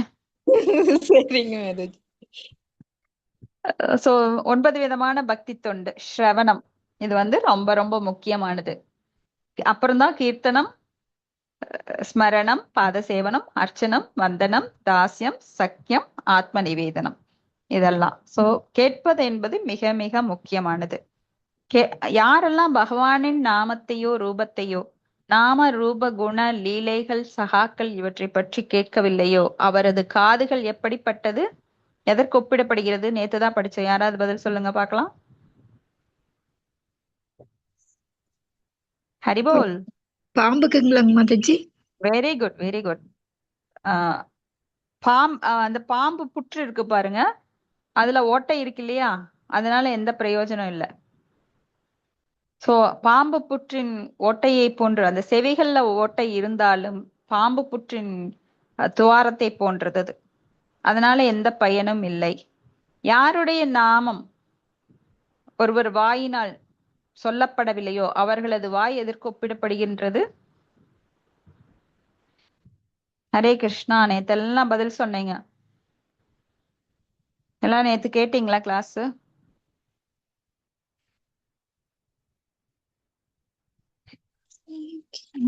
நாக்கு. தவளை மாதிரி பிரபு. ஹரே கிருஷ்ணன். Very nice. ஆமா மாதாஜி. சோ தவளையுடைய நாக்கு போன்றது. சோ தவளையோட நாக்கு என்ன பண்ணும்? எப்பவுமே அது வந்து quack quack quack quack quack குவக்னு கத்திட்டே இருக்கும். சோ அது மரணத்தை தன்னிடம் வரவழைக்கின்றது. பாம்பு என்ன பண்ணுனா அந்த சத்தத்தை கேட்டு தவளையை போய் டபக்குன்னு பிடிச்சு சாப்பிட்டுரும். அது போல நாமெல்லாம் பௌதிகமான பேச்சுக்கள் பேசிக்கொண்டிருக்கும் போது, ஆன்மீகமா பேசல, பௌதிகமா பேசிக்கொண்டிருக்கிறோம் அப்படின்னா நமக்கு பாவம் கூடிட்டே இருக்கு. அப்ப சாகும்போது யார் வருவா? யமதூதர்கள் வருவாங்க. யாரெல்லாம் பகவானை பற்றி பேசிக்கொண்டு கேட்டுக்கொண்டிருக்கிறார்களோ அவங்களுக்கு யார் வருவா மரணத்தின் போது? விஷ்ணு தூதர்கள் Mataji. Very good. Very good Mataji. So நம்மளுக்கு மரணம் என்பது உண்மையான மரணம் கிடையாது. உடலை விடுவதுங்கிறது பக்தர்களுக்கு அது ஒரு புனித சடங்காக மாறிடுது. ஆனா பக்தர் அல்லாதவர்களுக்கு யமதூதன் வர்றதுனால ஒரு அமங்கலமான, இப்ப மரண வீடு அப்படின்னா என்ன சொல்லுவாங்க? இங்க ஒரு அமங்கலமான காரியம் நடந்திருக்கு அப்படின்னு சொல்லுவாங்க. ஆனா பக்தர்கள் இறக்கும்போது என்ன சொல்லுவாங்கன்னா, அவர் உடலை விட்டு போயிட்டார், பகவான்கிட்ட போயிட்டார். அங்க வந்து கீர்த்தனம் எல்லாம் பாடுவாங்க, ஆடி பாடி சந்தோஷமா அவரை அனுப்பிச்சு வைப்பாங்க. அங்கெல்லாம் அழுக மாட்டாங்க. பக்தர் வீட்டுல நிறைய பக்தர்கள் கூடி இருப்பாங்க. பக்தர்கள் புடைசூழ அவருக்கு அப்படியே ஒருத்தர் வழி அனுப்புனா, இப்ப பிரதமர் எல்லாம் வழி அனுப்புறாங்க ஏர்போர்ட்ல போய் பார்த்திருப்பீங்க. மாலை மரியாதை, ட்ரம்ஸ் எல்லாம் மத்தளம் எல்லாம் முழங்கும். அது போதுதான் பக்தர் ஒருவர் உடலை விடும்போதும் அது விசேஷம், அவர் பிறந்து வரும்போதும் விசேஷம். சில பிரபுபாதர் பிறப்பது, அவர் மறைந்தது அதனாலதான் கொண்டாடப்படுகிறது. மறைவு யாராவது கொண்டாடுவாங்களா? ஒரு பக்தர் இந்த உடலை விட்டு போகும்போது, பகவான்கிட்ட போகும்போது அந்த ராஜ்யத்துக்கு நாமெல்லாம் வழி அனுப்பி வைக்கிறோம். இதை முக்கியமா எல்லாரும் கவனிச்சுக்கணும். அப்ப இந்த ஹரே கிருஷ்ண கிருஷ்ண கிருஷ்ண ஹரே ஹரே, ஹரே ராம ராம ராம ஹரே ஹரே என்கின்ற மந்திரம் நாம எத்தனை முறை சொன்னாலும் அது வந்து பக்தர்களுக்கு தெவிட்டுவதில்லை. அது மேலும் மேலும் சுவையை அதிகரிக்கிறது. இதுதான் நாம ருச்சி. அடுத்தது ஸ்லோகம் 2. சொல்லுங்க மாதாஜி. 10 minutes கழிச்சு வரேன் மாதாஜி. ஓகே மாதாஜி. ஓகே. ஸ்லோகம் 2. விதுர உவாச்ச கேதே பிரச்சேதேசோ நாம கல்யாபத்யானி சுவ்ரதாக கஷ்யான்வயவாயே பிரக்யாதா ருத்ரவா சத்ரம் ஆசதக. ஹரே கிருஷ்ணா மாதாஜி. நான் படிக்கிறேன். படிங்க மாதாஜி. மொழிபெயர்ப்பு மற்றும் பொருளுரை. ஆசா பக்திவேதாந்த சுவாமி சில பிரபாத குருதேவிக்கு ஜெய். மொழிபெயர்ப்பு. விதுரர் மைத்ரேயரிடம் வினவினார், ஓ பக்தர்களில் சிறந்தோரே, பிரசேதர்கள் என்பவர் யாவர்? அவர்கள் எக்குலத்தை சேர்ந்தவர்கள்? யாருடைய மைந்தர்கள்? மேலும் அவர்கள் சிறந்த வேள்விகளை எங்கு நிறைவேற்றினார்கள்? பொருளுரை. முந்தைய அத்தியாயத்தில் மாமுனிவர் நாரதர் பிரசேதர்களின் வேள்வி சாலையில் பாடிய 3 ஸ்லோகங்களுக்கும் விதுரரின் ஆவலை மேலும் தூண்டுவதற்கான மற்றொரு காரணமாகும். ஹரே கிருஷ்ணா மாதாஜி. ஹரே கிருஷ்ணா மாதாஜி. சோ விதுரர் மைத்ரேயரிடம் மறுபடி கேட்கிறார். ஏன்னா கேள்விகள் கேட்பது அப்படிங்கிறது பக்தர்களுக்கு உரிய ஒரு சுபாவம். ஏன்னா பகவானை பற்றி தெரிஞ்சுக்கிறதுல ரொம்ப ஆர்வம். கேள்வி நிறைய கேட்பாங்க. லைக் சாந்தி மாதாஜி மாதிரி நிறைய கேள்விகள் பகவானை பற்றி கேட்டுட்டே இருப்பாங்க. ஏன்னா அவங்களுக்கு அவ்வளவு ஆர்வம் பகவானை பற்றி கேட்கறதுல மேலும் மேலும் தூண்டப்பட்டு அவங்க அதுலயே லயிச்சு போயிடுறாங்க. அதனாலதான் சுகதேவ கோஸ்வாமி அவரை பாம்பு தீண்ட போகுது, சுகதேவ கோஸ்வாமின்ற பரிஷத் மகாராஜாவை 7 நாட்கள்ல பாம்பு தீண்ட போகுதுன்னு தெரிஞ்சு அவர் என்ன பண்ணினார்? எது இறுதியான முடிவு, இந்த 7 நாட்களை நான் நல்ல விதமா பகவானோட லோகத்துக்கு போறதுக்கு நான் வந்து முழுமையாக 100% பயன்படுத்தணும் அப்படின்னு சொல்லிக்கிட்டு அவர் சந்நியாசம் எடுத்துக்கிட்டு காட்டுக்கு வர்றார். காட்டுக்கு வரும்போது பகவானுடைய ஏற்பாடு என்ன? ஒரு பக்தனுக்கு அவர் எல்லா ஏற்பாடுகளையும் பண்றார். அப்போ கரெக்டா சுகதேவ கோஸ்வாமி எதிர்த்தாப்புல வர்றார். அவர்கிட்ட கேக்குறார், நான் வந்து 7 நாட்கள்ல மரணம் அடைய போறேன், எது நல்லது, நான் என்ன செய்யணும், தயவு செஞ்சு சொல்லுங்கன்னு. அப்ப சுகதேவ கோஸ்வாமி பாகவதத்தை அவருக்காக சொல்ல ஆரம்பிக்கும் போது அங்க மாபெரும் முனிவர்கள் எல்லாம் அங்க கூடுறாங்க. அங்க வந்து பெண்கள் கிடையாது, குழந்தைகள் கிடையாது, முதியவர்கள் கிடையாது, எல்லாம் முனிவர்கள். பௌதிகவாதிகள் யாருமே கிடையாது. ஏன்னா அவங்களுக்கெல்லாம் கேட்டா அது புரியாது. பக்தர்கள் கூடும்போதுதான் அது மேலும் மேலும் சுவையை கூட்டும். ஒரு அபக்தர் இருந்தா கூட அந்த இடத்துல அது வந்து தொந்தரவா இருக்கும். சோ இங்க எல்லாம் பக்தர்கள் கூடி பகவானை கதையை சுகதேவ கோஸ்வாமி சொல்ல சொல்ல பரிஷத்து மகாராஜா கேள்வி மேல கேள்வி தொலைக்கிறார். இப்படி கேள்வி கேட்க கேட்க சுகதேவ கோஸ்வாமிக்கு ஆர்வம் அதிகமாகி இன்னும் மேலும் மேலும் பகவானோட பெருமைகளை சொல்லிட்டே இருக்கிறார். கடைசியில அவரை கொத்த வேண்டிய பாம்பு கூட கொத்தல. ஆனா அந்த 7 நாட்களுக்கு அப்புறம் அவரே தானாகவே அந்த உடலை விட்டு அழகா துறந்து ஒரு பூவை எப்படி பறிக்கிறதுங்கிறது கையால பறிக்கிற மாதிரி அவர் உயிர் பிரியுது. ஆனா பக்தர் அல்லாதவங்களுக்கு அதை கோடாலியால வெட்டுற மாதிரி வெட்டி எடுப்பாங்க உயிரை. சோ சுகதேவ கோஸ்வாமி சொல்றதுக்கு எவ்வளவு ஆர்வம் வந்துச்சு அப்படின்னா, பரிஷித்து மகாராஜாவோட கேள்வி கேட்கும் ஆர்வம், அந்த ஞானத்தை பார்த்துக்கிட்டு. அப்போ அங்க கூடி இருக்கிறவங்க எல்லாருமே ஒரே அலைவரிசையில் இருக்கணும், எண்ணங்கள் ஒரே அலைகளாக இருக்கணும். சோ அது இல்லை அப்படின்னா அங்க வேறுபாடு இருந்ததுன்னா ஒருத்தர் சொல்லவும் முடியாது, இன்னொருத்தர் கேட்கவும் முடியாது. சோ எல்லாருமே அந்த பகவானை பற்றிய சிந்தனையில ஆழ்ந்திருக்கும் போது அங்க ஒரே வேவ்ஸ், ஒரே மாதிரியான வேவ்ஸ், ஒரே எண்ண அலைகள் அவங்களை ஒருமைப்படுத்துகின்றது. அங்க வேற்றுமை கிடையாது. அதுதான் அங்க ஆன்மீக உலகத்திலயும் நடக்குது. ஏன்னா அவங்க எல்லாருமே பகவானோட சிந்தனையில் இருக்கிறதுனால அங்க வேற்றுமை கிடையாது. ஏன்? பகவானோட சிந்தனை வந்து அவ்வளவு தூய்மைப்படுத்துகின்றது. ஏற்கனவே ஆன்மீக உலகத்தில் இருக்கிறவங்க எல்லாருமே தூய்மையானவங்க. அதனால அவங்களுக்கு வேற எந்த விஷயத்திலும் நாட்டம் கிடையாது. ஆனா நாமெல்லாம் கொஞ்ச நேரம் ஒதுக்குறோம் பகவானுக்காக, அப்ப நாம நல்லா இருக்கோம். ஆனா இதை விட்டு வெளியில போனோம்னா பௌதிக சிந்தனைகள் நம்மளுக்குள்ள அந்த தாக்கம் வந்துருது. ஏன்னா நாமெல்லாம் இந்த பௌதிக உலகில தான் இருக்கிறோம். சோ பகவானை விட்டு அந்த எண்ணம் நம்மள வெளியில வரும்போது அதனோட தாக்கம் எப்படி நம்மள அலைக்கடிக்கிறதுங்கிறது நாம உணர முடியுறது, நேரடியாக எக்ஸ்பீரியன்ஸ் பண்ண முடியுது, அனுபவம். ஆனா இப்ப படிக்கும்போது பாருங்க, நாம எல்லாருமே நல்ல ஒரு எண்ண அலைகளால நிரப்பப்பட்டு நமக்குள்ள ஒரு நம்மை சுற்றி ஒரு கோலோக விருந்தாவனமே உண்டாக்கப்படுகின்றது. நாமெல்லாம் அதுலதான் மிதந்துட்டு இருக்கோம். பகவானோட சிந்தனையில யாரெல்லாம் இருக்கிறார்களோ அவங்களை சுற்றி கோலோக விருந்தாவனம் உண்டாகின்றது. அங்க சத்தியயுகமே உண்டாகின்றது. ஆனா சத்தியயுகத்தில் யார் ஒருவர் மோசமான சிந்தனைகள் இருக்கின்றார்களோ அவர்களை சுற்றி சத்தியயுகத்துல கூட ஒரு கலியுகம் அவர்களை சுற்றி உண்டாக்கப்படுகிறது.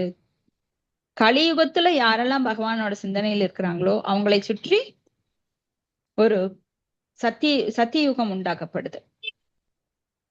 இப்படி பக்தர்கள் எப்பொழுதும் பகவானோட சிந்தனையில மச்சித்தா மத்கத பிராணா போதையந்த பரஸ்பரம் அப்படின்னு அந்த போதையிலேயே இருக்காங்க.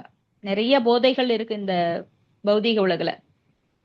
பண போதை இருக்கு, புகழ் போதை இருக்கு, இன்னும் சிகரெட் போதை இருக்கு, என்னென்னவோ போதைகள் இருக்கு. ஆனா பக்தர்களுக்கு ஒரே போதைதான், எப்பொழுதும் பகவானை பற்றி கேட்டுக்கொண்டே இருப்பது. ஸ்லோகம் 3. மன்யே மகாபாகவதம் நாரதம் தேவதர்ஷனம் ஏன புரோக்த கிரியா யோக பரிச்சரியா விதிர் ஹரேக. படிக்கிறேங்க மாதாஜி. படிங்க. மொழிபெயர்ப்பு. விதுரர் தொடர்ந்து கூறினார், முனி புங்கவர்கள் அனைவரினும் நாரத முனிவரே மிகவும் சிறந்தவர் என்பதை நான் நன்கறிவேன். பக்தி தொண்டிற்கான விதிகளை கூறும் பாஞ்சராத்திரிகம் என்னும் நூலை யாத்தவர் அவரே. மேலும் அவர் முழுமுதற் கடவுளை நேரில் கண்ட பாக்கியசாலியும் ஆவார். பொருளுரை. முழுமுதற் கடவுளை அணுகுவதற்கு 2 வகையான வழிகள் இருக்கின்றன. ஒன்று பாகவத மார்க்கம் எனப்படும் ஸ்ரீமத் பாகவதம் கூறும் வழியாகும். மற்றொன்று பாஞ்சராத்திரிக விதியாகும். பாஞ்சராத்திரிக விதி என்பது ஆலய வழிபாடாகும். பாகவத விதி என்பது கேட்பது, ஓதுவது என்பது உள்ளிட்ட 9 முறைகளாகும். கிருஷ்ண பக்தி இயக்கமானது 2 வழிகளையும் ஒரே சமயத்தில் ஏற்றுக்கொண்டு முழுமுதற் கடவுளை உணரும் பாதையில் ஒருவனை வழியுடன் முன்னேற செய்கிறது. இப்பாஞ்சராத்திரிக விதியானது மாமுனிவர் நாரதரால் முதலில் அருளப்பட்டது என்று விதுரர் இங்கே குறிப்பிடுகிறார். ஓம் தத்தஸ். Hare Krishna Mataji. Thank you Mataji. Thank you Mataji. So பகவானை அடைவதற்கு 2 வழிகள் இருக்கு. ஒண்ணு பாகவத மார்க்கம், இன்னொன்னு பாஞ்சராத்திரிக விதி. பாஞ்சராத்திரிக விதி அப்படிங்கிறது நாரதரால் இயற்றப்பட்ட நூல். அது எதுக்காக சொல்லப்படுதுன்னா விக்கிரக வழிபாட்டிற்காக. அப்போ இந்த இஸ்கான் இயக்கத்துல விக்கிரக வழிபாடும் உண்டு. அதே போல இங்க பாகவத மார்க்கமும் சில பிரபுபாதரால் கொடுக்கப்பட்டு பாகவதம் அவரால் மொழிபெயர்க்கப்பட்டு இப்ப நாமெல்லாம் அதை படிச்சுட்டு தான் இருக்கோம். சோ பாகவதத்தின் மூலமாகவும் ஒரு பக்தன் புத்தக பாகவதத்தின் மூலமாக பக்த பாகவதன் ஆகலாம். விக்கிரக வழிபாட்டின் மூலமாகவும் பகவானுடைய லோகத்திற்கு அவன் திரும்பி செல்லலாம். ஆனா விக்கிரக வழிபாடு அப்படிங்கிறது கொஞ்சம் விதிமுறைகள் கடுமையானது. பாகவத மார்க்கம் என்பது எளிமையானது. நிறைய பேர் விக்கிரகங்கள் வீட்டுல வச்சிருக்காங்க. இப்ப விக்கிரகங்கள் வைக்கும்போது கட்டை விரலுக்கு மேல உயரமான விக்கிரகங்கள் வைக்கும்போது கண்டிப்பா விக்கிரகங்களுக்கு அபிஷேகம் பண்ணணும், கங்கை நீர் ஊத்தணும், ஆராதனை பண்ணணும், அவங்கள தூங்க வைக்கணும். இந்த மாதிரி பல விதிமுறைகள் இருக்கு. ஆனா வெறும் படங்களை மட்டும் வைத்து பூஜை அறையில நாம மங்களார்த்தி பண்ணும்போது அது எளிமையா இருக்கும். அப்ப ரொம்ப கஷ்டம் இல்லாம நம்ம பகவானை அணுகிறதுங்கிறது பாகவத மார்க்கம். ஏன்னா அதுல கேட்கறதன் மூலமாவே நாம பகவானை நிறைய புரிஞ்சுக்க முடியும். அவர்கிட்ட அன்பு தொண்டு மேலும் பெருகிக்கொண்டே போகும். அடுத்த ஸ்லோகம் 4. ஸ்வதர்மசீலை புருஷைர் பகவான் யக்ஞா புருஷக நிஜ்யமானோ பக்தி மதா நாரதே நேரித கில. மாதாஜி அடியன் படிக்கிங்க மாதாஜி. படிங்க. அனைத்து பிரதேசங்களும் முழுமுதற் கடவுளின் திருப்திக்காக சமயச் சடங்குகளையும் வேள்விகளையும் செய்து அவரை வழிபட்டு கொண்டிருந்த போது நாரதர் துருவ மன்னரின் உன்னத செயல்களை விளக்கி கூறினார். பொருளுரை. நாரத முனிவர் எப்போதும் பகவானின் திருவிளையாடல்களை புகழ்ந்து கொண்டே இருப்பார். இஸ்லோகத்தின் மூலம் நாம் அவர் பகவானை மட்டுமல்லாது பகவானின் பக்தர்களையும் புகழ விரும்புவர் என்று அறிகிறோம். நாரத முனிவரின் லட்சியம் பகவானின் பக்தி தொண்டை பரப்புவதுதான். இந்நோக்கத்தின் பேரிலேயே அவர் நாரத பஞ்சராத்திரம் என்னும் பக்தி தொண்டிற்கான விதி நூல் ஒன்றை செய்தார். இதன் மூலம் பக்தர்கள் பக்தி தொண்டினை செய்யும் முறை மற்றும் ஒரு நாளில் 24 மணி நேரமும் வேள்விகளின் மூலம் முழுமுதற் கடவுளை எப்படி திருப்திப்படுத்தலாம் போன்ற விபரங்களை அறிந்து கொள்ளலாம். பகவத்கீதையில் பகவானே சமுதாயத்தின் 4 பிரிவுகளான அந்தனர், சத்திரியர், வைசியர் மற்றும் சூத்திரர் என்பவற்றை உருவாக்கினார் என்று குறிப்பிடப்பட்டிருக்கிறது. நாரத பஞ்சராத்திரம் சமுதாயத்தின் 4 பிரிவுகளும் தனித்தனியே இறைவனை எவ்வாறு திருப்திப்படுத்துவது என்பதற்கான விதிமுறைகளை தெளிவாக விளக்குகிறது. பகவத்கீதையில் 18.45 ஸ்வே கர்மணி அபிரத சம்சித்திம் லபதே நரக, அதாவது தத்தமக்குரிய கர்மத்தை நிறைவேற்றுவதன் மூலம் ஒருவன் இறைவனை திருப்திப்படுத்துகிறான் என்று பொருள். ஸ்ரீமத் பாகவதத்தில் 1.2.13 சிவனுஷ்டி தஸ்ய தர்மஸ்ய சம்சித்திர் ஹரிதோஷரம் என்று குறிப்பிடப்பட்டிருக்கிறது. இதன் பொருள் கர்மத்தின் நிறைவு என்பது முழுமுதற் கடவுளை தனக்குரிய கர்மத்தினால் ஒருவன் திருப்திப்படுத்துவதே ஆகும். இந்நெறிகளுக்கு ஏற்ப பிரசேதர்கள் வேள்விகளை செய்து கொண்டிருப்பதைக் கண்டு நாரத முனிவர் அவர்களின் செயல்களில் மகிழ்ந்து அவ்வேள்வி சாலையில் துருவ மன்னரின் புகழை கூற விரும்பினார். ஹரே கிருஷ்ணா. தேங்க்யூ மாதாஜி. ஹரே கிருஷ்ணா மாதாஜி. ஸோ நாரத முனிவர் அவர் எப்பவுமே பகவானின் திருவிளையாடல்களை புகழ்ந்து கொண்டு அவர்கிட்ட இருக்கிற அந்த தம்புரா அதை மீட்டிக்கொண்டே எல்லா லோகங்களிலும் அவர் பகவானின் புகழை பாடிக்கொண்டே இருப்பார். ஏன்னா பக்தி தொண்டை பரப்புறது தான் இவரோட ஒரே நோக்கம். அப்போ நாரத பஞ்சராத்திரம் அப்படின்னு பக்தி தொண்டிற்கான விதி நூல் ஒன்னு அவர் இயற்றுகிறார். இதன் மூலம் பக்தர்கள் பக்தி தொண்டை செய்யும் முறை பற்றி 24 மணி நேரமும் வேள்விகள் மூலமா பகவானை எப்படி திருப்திப்படுத்தலாம். சோ சவை பும்சாம் பரோ தர்மோ, நம்மளோட பரோ தர்மம் என்ன? சவை பும்சாம் பரோ தர்மோ எயாத்மா சுப்ரசீததி, அதாவது எயாத்மா சுப்ரசீதி, நம்மளுடைய ஆத்மாவை மட்டுமல்ல பரமாத்மாவை திருப்திப்படுத்துவதுதான். சோ பகவானை திருப்திப்படுத்தணும். நாம என்ன மாதிரி தொழில் செஞ்சாலும் அது பிரச்சனை கிடையாது. அந்தனராகட்டும், சத்திரியராகட்டும், வைசியராகட்டும், சூத்திரராகட்டும், யார் என்ன தொழில் செய்தாலும் அதனோட இறுதி நோக்கம் என்னவா இருக்கணும்? பகவானை திருப்தி செய்ய வேண்டும். சோ அது வந்து பாகவதத்துல முதல் அத்தியாயத்துல வருது. ஆம், காமஸ்ய நேந்திர பிரீத்திர் லாப்கோ ஜீவேத யாவதா ஜீவஸ்ய தத்துவ ஜிக்ஞாசா. அது வந்து தத்துவ ஜிக்ஞாசா, கேள்விகள் கேட்க வேண்டும். எதை பற்றி? பகவானை பற்றி. ஜீவஸ்ய தத்துவ ஜிக்ஞாசா, அந்த தத்துவத்தை பற்றி ஆராய வேண்டும், பகவானோட தத்துவத்தை பற்றி. இன்னொன்னு வந்து நாம் செய்கின்ற தர்மம் எப்படிப்பட்டதுன்னா, தர்மஸ்வனிஸ்திக பும்சம் விஸ்வக்சேனோ கதாசூய நோத்பாதையத் அதிரதிம் ஸ்ரம ஏவஹி கேவலம். அதாவது நாம் செய்கின்ற தொழில் எந்த நிலையிலும் அந்த கடமைகள் வந்து பரமபுருஷரை பற்றிய செய்திகளிடம் கவர்ச்சி தூண்ட வேண்டும். இப்ப நான் எந்த தொழில் செஞ்சாலும் சரி, நான் ஒரு முடிவெற்ற தொழில் செஞ்சாலும் சரி, இல்ல நான் பெரிய பிசினஸ் மேனா இருந்தாலும் சரி, ஒரு ராணுவ வீரராக இருந்தாலும் சரி, நான் ஒரு பிராமணனாக, ஒரு அந்தணனாக இருந்து புரோகிதராக இருந்தாலும் சரி, அது என்ன செய்யணும்? பகவானை பற்றிய செய்தியில கவர்ச்சியை உண்டாக்கணும். எது வேணா செய்யலாம். நம்ம வர்ண ஆசிரமம் குணத்திற்கேற்ப சாதுர்வர்ணியம் மயா சிஷ்டம் குண கர்ம விபாகச்சக அப்படின்னு பகவான் சொல்றார். அதாவது என்னுடைய குணத்திற்கு தகுந்த மாதிரி 4 பிரிவுகளை பகவான் உருவாக்கி இருக்கிறார். ஒவ்வொருத்தருக்கும் ஒவ்வொரு குணம் இருக்கும், அதுக்கு தகுந்த மாதிரி தான் தொழில் அமையும். ஆனா அந்த என்ன தொழில் செய்தாலும் கடைசியில பகவானை பற்றிய செய்திகளில் அது கவர்ச்சியை தூண்டவில்லை என்றால் அது சிரம ஏவகி கேவலம், அது பயனற்ற உழைப்பே ஆகும். சோ தொழில் முக்கியம் கிடையாது. ஆனா கடைசியில என்ன பண்ணணும்? பகவானை திருப்திப்படுத்த வேண்டும். நாம் செய்யும் தொழில் பகவானை திருப்திப்படுத்த வேண்டும். இப்ப பகவானுக்காக அந்த தொழில் செய்யணும், பகவானுக்காக அனைத்தையும் செய்யணும். சத்திரியராகட்டும், வைசியராகட்டும், சூத்திரராகட்டும். ஆனா அவங்க தொழிலிருந்து அவங்க தவறக்கூடாது. எப்படி அர்ஜுனன் வந்து எஸ்கேப் ஆக பார்த்தாரு. நான் எல்லாம் கொலை பண்ண மாட்டேன், நான் ரொம்ப நல்லவன், நான் சொர்க்கத்துக்கு போகணும், எனக்கு பாவம் வந்துடும், என் தாத்தாவை எப்படி கொலை பண்ணுவேன், என் குருவான துரோணாச்சாரியர் எப்படி கொலை பண்ணுவேன், ஐயோ மாட்ட கிருஷ்ணா அப்படின்னு. நீ எப்படி ஒரு போலீஸா இருந்துகிட்டு திருடனை அடிக்க மாட்டேன் அப்படின்னு சொல்ற மாதிரி, நீ வந்து ஒரு ராஜா. ராஜா என்ன பண்ணணும்? தவறு செய்பவர்களை தண்டிக்கணும். நீ செய்யல, எனக்கு வந்து நீ வந்து ஒரு கருவியா இருக்க, அவ்வளவுதான் அப்படிங்கிற புரிய வைக்கிறதுக்குள்ள கிருஷ்ணர் ரொம்ப பாடுபட்டுட்டார். அதாவது அர்ஜுனனுக்கு அப்படி சொல்றாருன்னா நாமெல்லாம் அந்த நிலைமையில தான் இருக்கோம். ஏன்னா நாமெல்லாம் எது நல்லது, எது கெட்டது, எதை செய்யணும், எதை செய்யக்கூடாது, எது கடமை, எது கடமை இல்லை அப்படின்னு நிறைய குழப்பத்துல இருக்கும். அப்போ பகவத்கீதை படிச்சாதான் தெரியுது எது கர்மா, எது விகர்மா, எது அகர்மா. இதெல்லாம் நம்மளுக்கு புரியறக்கே பல நாட்கள் ஆயிடுச்சு. புரிஞ்சு அதை கடைப்பிடிக்கிறோமானா அதுக்கு பல நாட்கள் ஆகுது. இப்படி ஒவ்வொருலயும் நம்ம பல தடைகளை தாண்டி இந்த நிலைக்கு வந்திருக்கோம். அப்ப தமக்குரிய கர்மத்தை நிறைவேற்றுவதன் மூலம் ஒருவன் இறைவனை திருப்திப்படுத்துகிறான்.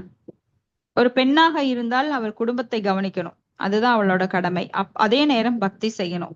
பக்தி செய்யாம பகவானை திருப்திப்படுத்தாமல் இருந்தால் அந்த பெண் செய்யும் செயலுக்கு எந்த மதிப்பும் இல்லை. செய்யற செயலெல்லாம் ஓட்ட பாத்திரத்துல நீர் ஊற்றுற மாதிரி. நானும் கிணத்துல இருந்து சேர்ந்து ஊத்துறேங்க, இந்த தொட்டி நம்பவே மாட்டேங்குது, ஏன்னா கீழே பெரிய ஓட்டை.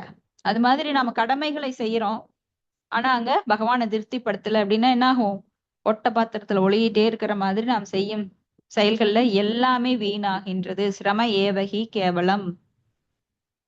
சோ நம்ம எவ்வளவுதான் கஷ்டப்பட்டாலும் அதுல அந்த அர்த்தம் இல்ல.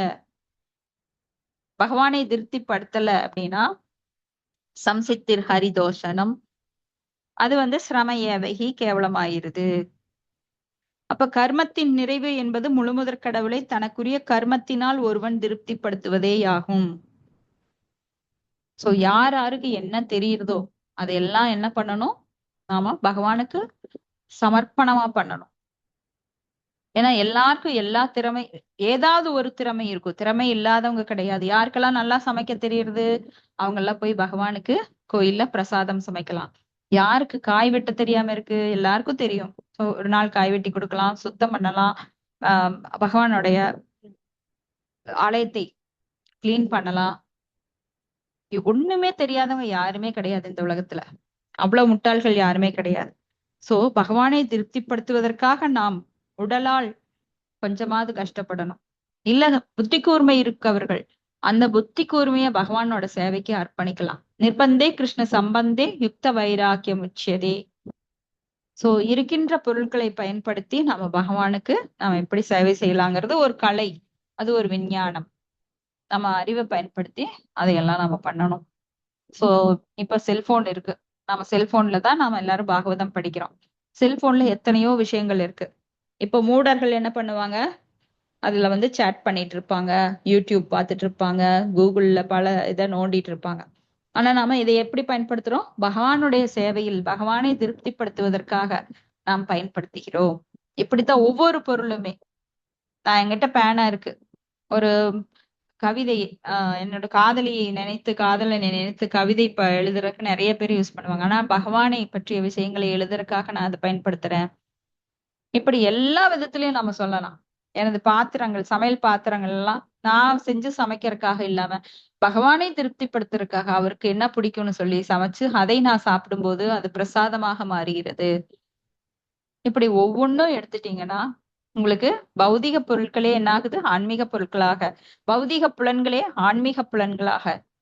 இதெல்லாம் வந்து ஒரு ஆர்ட், கலை. இதுக்கு ரொம்ப எல்லாம் புத்திசாலித்தனம் வேண்டியது இல்லை. நீங்க போய் ஐஏஎஸ் எல்லாம் படிக்க வேண்டியது இல்ல. ததாமி புக்தி யோகம் தம் ஏனமாம் உபயாந்திதே. அந்த புத்தியை உங்களுக்கு பகவானே உள்ளிருந்து கொடுக்கிறார். நீங்க சேவை செய்யணும்னு நினைச்ச உடனேயே உங்களுக்கு அந்த அறிவை கொடுக்கிறார். ஆனா நான் என்னதான் பண்ணாலும் நான் அனுபவிக்கணும்னு அடம் பிடிக்கிறவங்க கிட்ட நீ அப்படியே இரு அப்படின்னு அதுக்கு தகுந்த முட்டாள்தனமான புத்தியா உங்களுக்கு கொடுத்து, நீ அனுபவி ராஜா, இந்த உலகத்துல எல்லா துன்பங்களையும் அனுபவிச்சுட்டு எப்ப உனக்கு புரியுதோ, என்னை நோக்கி நீ திரும்புகிறாயோ, அப்ப நான் என்னை பற்றிய அறிவு கொடுக்குறேன். அது வரைக்கும் உனக்கு வந்து அந்த மயக்கத்தையே தர்றேன். இந்த போதையை இன்ஜெக்ட் பண்ணிக்கோ. நிறைய பேர் போதை மருந்துகளை உட்கொண்டு அப்படியே போதையிலே மயங்கி கிடப்பாங்க. என்ன செய்யறாங்கன்னே தெரியாது. அவங்க வந்து ட்ரெஸ் இல்லாம கூட இருப்பாங்க. அப்ப நிறைய பெண்கள், ஆண்கள் அந்த மாதிரி முதல்ல மேலை நாட்டினர் தான் அப்படி இருந்தாங்க. இப்பெல்லாம் பாத்தீங்கன்னா காலேஜ் பிள்ளைங்க, பையங்கள்லாம் இந்த போதைக்கு அடிமையாய், போதைனா செல்போன் போதை, ஒவ்வொரு போதையில நிறைய குழந்தைகள் வந்து இந்த மொபைல் போனை வச்சுக்க நைட்ல வந்து கையெல்லாம் அப்படியே நகர்ந்துட்டு இருக்கு. மொபைல் போனை நகர்த்துற மாதிரியே தூக்கத்திலேயே பண்ணிட்டு இருக்காங்க. அந்த அளவுக்கு போதையில இருக்கிறாங்க குழந்தைங்க. பெரியவங்க பார்த்தா அவங்கெல்லாம் போதைப் பொருட்கள் அதையெல்லாம் சுவாசிச்சு அதையெல்லாம் குடிச்சிட்டு கஞ்சா அடிச்சுக்கிட்டு அந்த போதையில இருக்காங்க. குடி போதையில நிறைய பேர் இருக்காங்க. பெண்கள் போதையில நிறைய பேர், பெண்டாட்டி தாசர்களா இருக்காங்க. இப்படி எத்தனையோ போதைகள். சோ அதெல்லாம் வந்து பகவானை பற்றி அறியாமையில் இருக்கிறதுனாலதான் அந்த போதை எடுத்துக்க முடியுது. ஆனா பக்தர்களுடைய போதை பகவானை பற்றியது. பைத்தியமா திரியுற அப்படின்னு நம்ம நம்ம சில வீடுகள்ல பேசுவாங்க. எதுக்கு எப்ப பாரு இதையே எடுத்து வச்சிட்டு இருக்கிற, பைத்தியம் முடிச்சிருச்சு இவளுக்கு, காவி கட்டிட்டு போக போறா ஒரு நாளைக்கு அப்படின்னு. ஆனா அவங்களுக்கு பயம், அவங்கள விட்டு போயிருவோமோ, அவங்களுக்கு வேலைக்கு ஆள் கிடைக்காதோ, அவங்களுக்கு நம்மளால கிடைக்கின்ற சுகம் அவங்களுக்கு கிடைக்காதோ. ஆனா நாம பகவானை திருப்திப்படுத்தல ஈடுபட்டிருக்கோம். அதே சமயம் நம் கடமைகளை துறப்பதில்லை. அது அவங்களுக்கு புரியாது. கடமையை செய்து கொண்டே நாம் பகவானை திருப்திப்படுத்துகிறோம். இப்ப நாரத முனிவர் எப்போதுமே பகவானோட தொண்டுல ஈடுபட்டிருக்காரு. இடைவெளியே கிடையாது. கொஞ்ச நேரம் கேப் கொடுங்க. எப்படி தியேட்டர்ல எல்லாம் இடைவெளி வரும், இடைவெளியில போய் எல்லாம் ரெஸ்ட் ரூம் போவாங்க, ஸ்நாக்ஸ் சாப்பிடுவாங்க. அந்த மாதிரி இடைவெளி எல்லாம் கிடையாது பக்தியில, எப்பொழுதுமே. சோ இங்க பிரச்சேதர்களை பற்றி நாம பேச போறோம். துருவ மகாராஜாவோட பரம்பரையில மரபில் வந்தவர்கள். அவங்கள பத்தி நாரத முனிவர் மூலமாக நம்மளுக்கு சொல்லப்படுறது. அடுத்த ஸ்லோகம் 5. யாஸ் தேவர்ஷினா தத்ர வர்ணிதா பகவத் கதாக மஹும் ஜுஸ்ருசவே பிரம்மன் காட்சூன் ஏனா சஷ்டும் அர்ஹசி. ஹரே கிருஷ்ண. மத்திய படிக்கிற மத்திய சரி.